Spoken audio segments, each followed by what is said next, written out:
I'm a star, I'm on top. Somebody bring me some ham.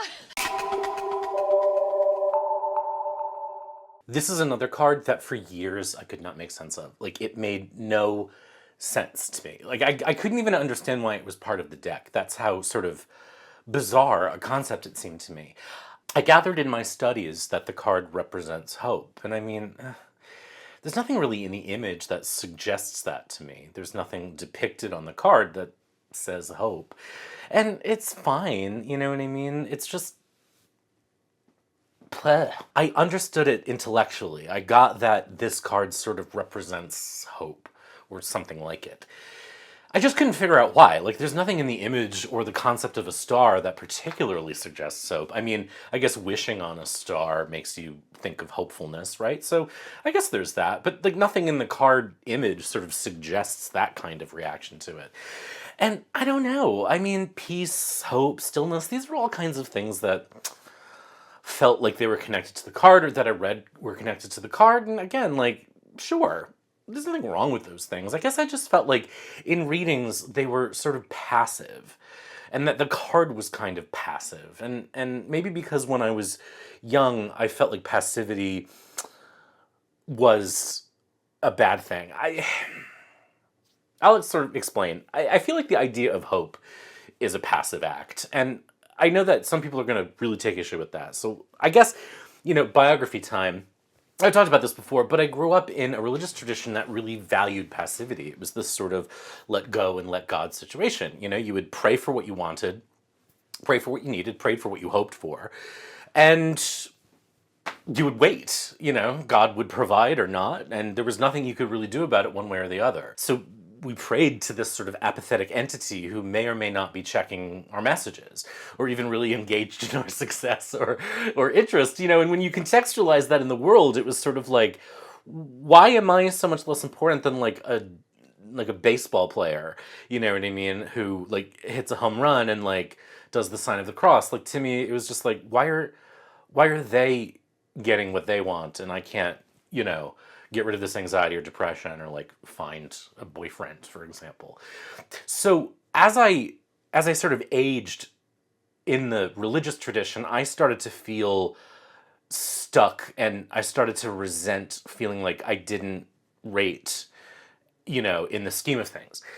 And actually, tarot was sort of the way out of that. It was when I started to dip my toes into tarot reading that I started to understand that we actually do get to be active participants in our life, that we don't have to sit back and wait for some sort of unknowable, nameless entity to sort of decide whether or not we get what we want. You know what I mean? That we actually can work for what we want. We can take steps to achieve what we want. We can become active participants in our life.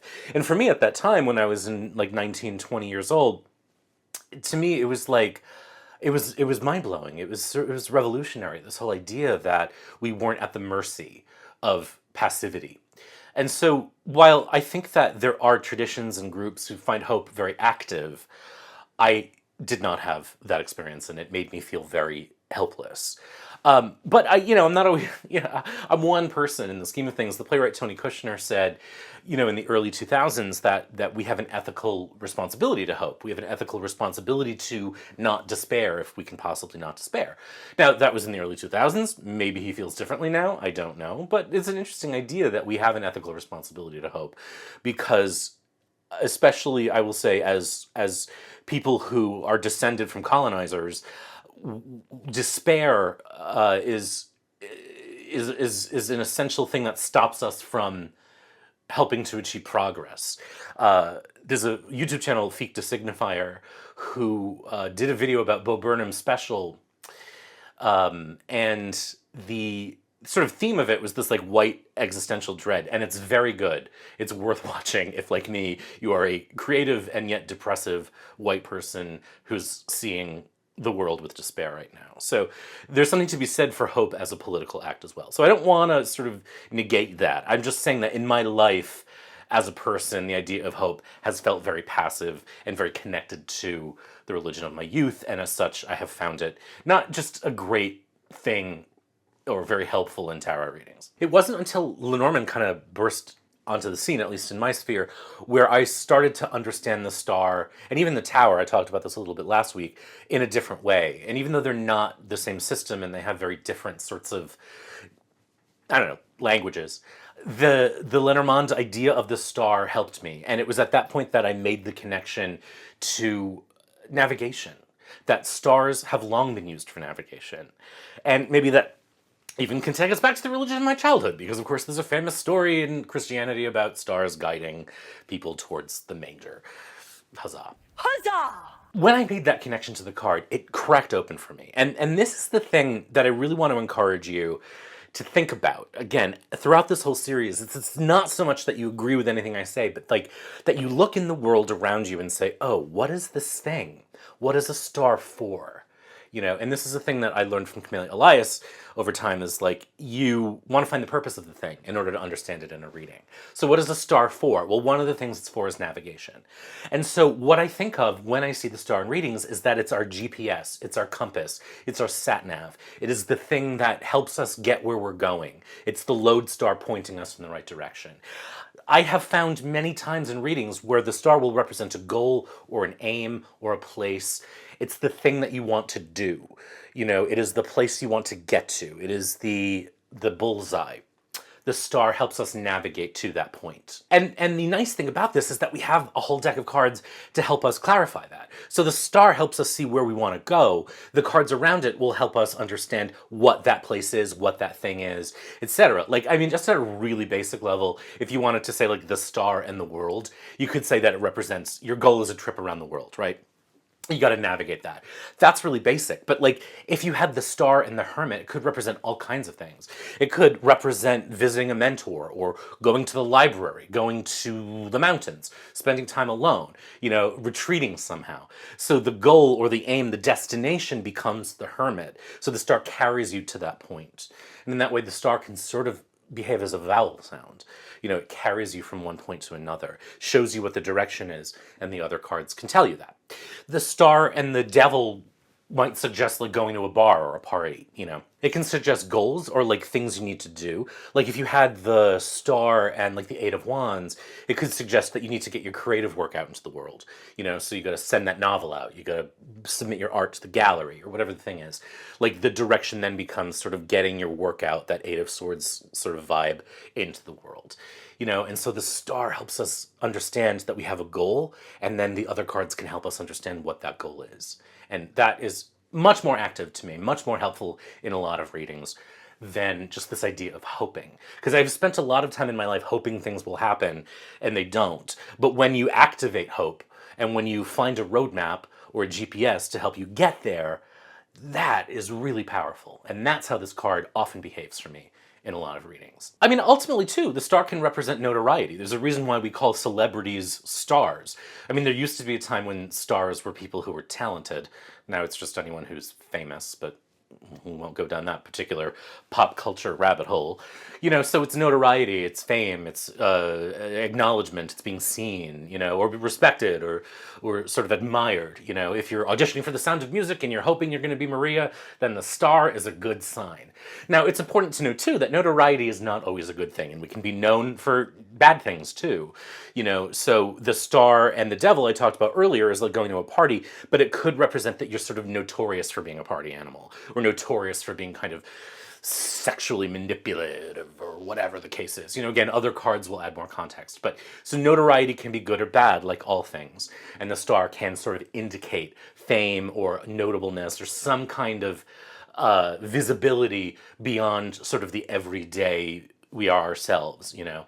And like, there's so many nuances with this. Like, the star plus the Wheel of Fortune can suggest like the fickleness of fame or the fickleness of notoriety. The star plus death could suggest being forgotten about, or sort of a career fading or notoriety fading.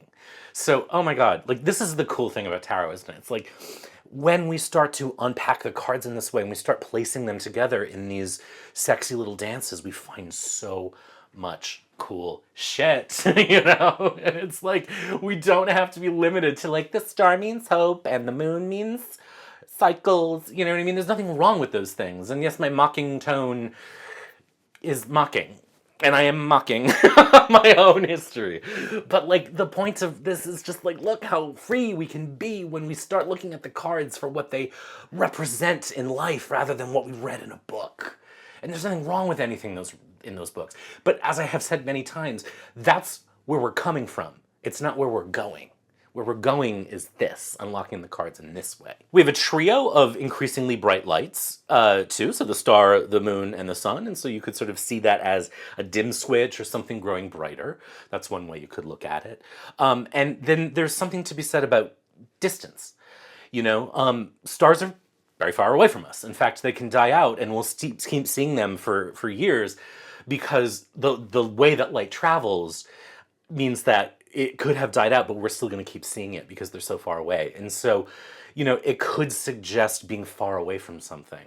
And so while hope is certainly part of it, you know what I mean? There are instances where you might have a hope that someone will come back to you. The star might suggest that you can hope all you want, but they're just so far away. And again, other cards would suggest more clarity around that. If you're using like the Waite-Smith system, like the Six of Swords or the Three or Two of Wands, whichever has the boats on it, you know what I mean? That they are sailing away, they're far away. It is an unreachable distance. And so there is that quality of the star too. Another thing about them is that there are multitudes of them. And so while I talked about notoriety earlier and this sort of like special thing of fame, you can also think of stars as multitudinous, and so that there are so many of them. They are vast. And that's really interesting, especially if you have a lot of high number cards around it. And the star itself is pretty high up there as well. So if you're like, how many people am I auditioning against for this job or this gig? And the star comes up, like there's a lot of people hoping for this one. You are one in a million who are trying to get this job. Again, that's another way to read it. Lots of tens and nines, other cards in the trumps with high numbers, kings and queens. Those might suggest that intensification of volume, that intensification of size or multitudinousness. Is that a word? I don't even know. Or again, intensity. It can intensify something by making it more of the thing. So it can suggest sort of an avalanche of something or an intensification of something, a growth of something. And threes in tarot can represent growth. So the star in threes could suggest sort of a spreading or growth of something. Notoriety, fame, or, just so much gossip, it's just an interesting thing to think about the ways that numbers can play the game too. One of the ways you can see how unromantic I am as a human is that I have been known in classes to describe stars as flaming balls of gas, which is what they are. But they are beautiful to us. We look up at the sky and they represent sort of Disney magic, they represent wishing upon a star. They represent all of the magic in the world. But they are, in essence, just explosions. They are balls of gas that are on fire. And there's something to me that is interesting about that in a reading in terms of perception. The way we perceive something as beautiful, when in reality it's just sort of a dumpster fire. So perceptions are really interesting. Perceptions can come into play a lot with the star and the moon. Because with the moon, we'll talk about next week, there's a little bit of a perception issue in some cases too. So we may not be seeing what we think we see. Or we may see something that's actually really kind of gross that looks beautiful. Or even that there's something that we see that everyone else sees differently. We see the beauty in something that maybe other people don't. There's an example in there too. You know what I mean? Like with the lovers or with sixes. There's that tendency to see something kind of awkward and weird as beautiful. And I sort of love that. I mean, I never really used that in a reading before. It just kind of occurred to me, this idea of perceptions, of seeing something as beautiful that really isn't. And who knows? Maybe next time I do a reading, that'll come up. Maybe it'll never come up. I don't know.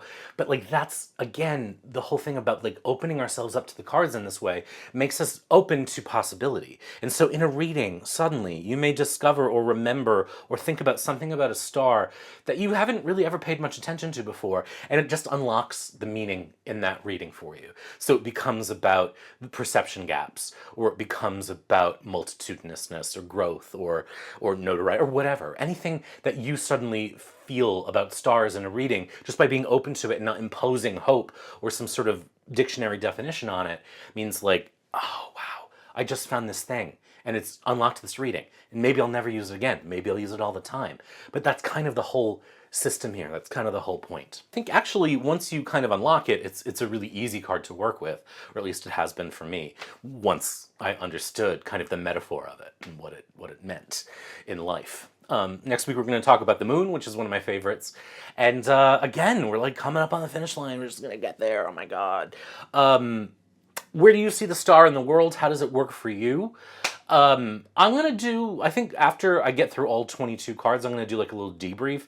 So if you have questions you want me to explore or talk about in that debrief, feel free to drop them in the comments. Share, like and subscribe and all that stuff. Be good. We'll talk soon. See you next week.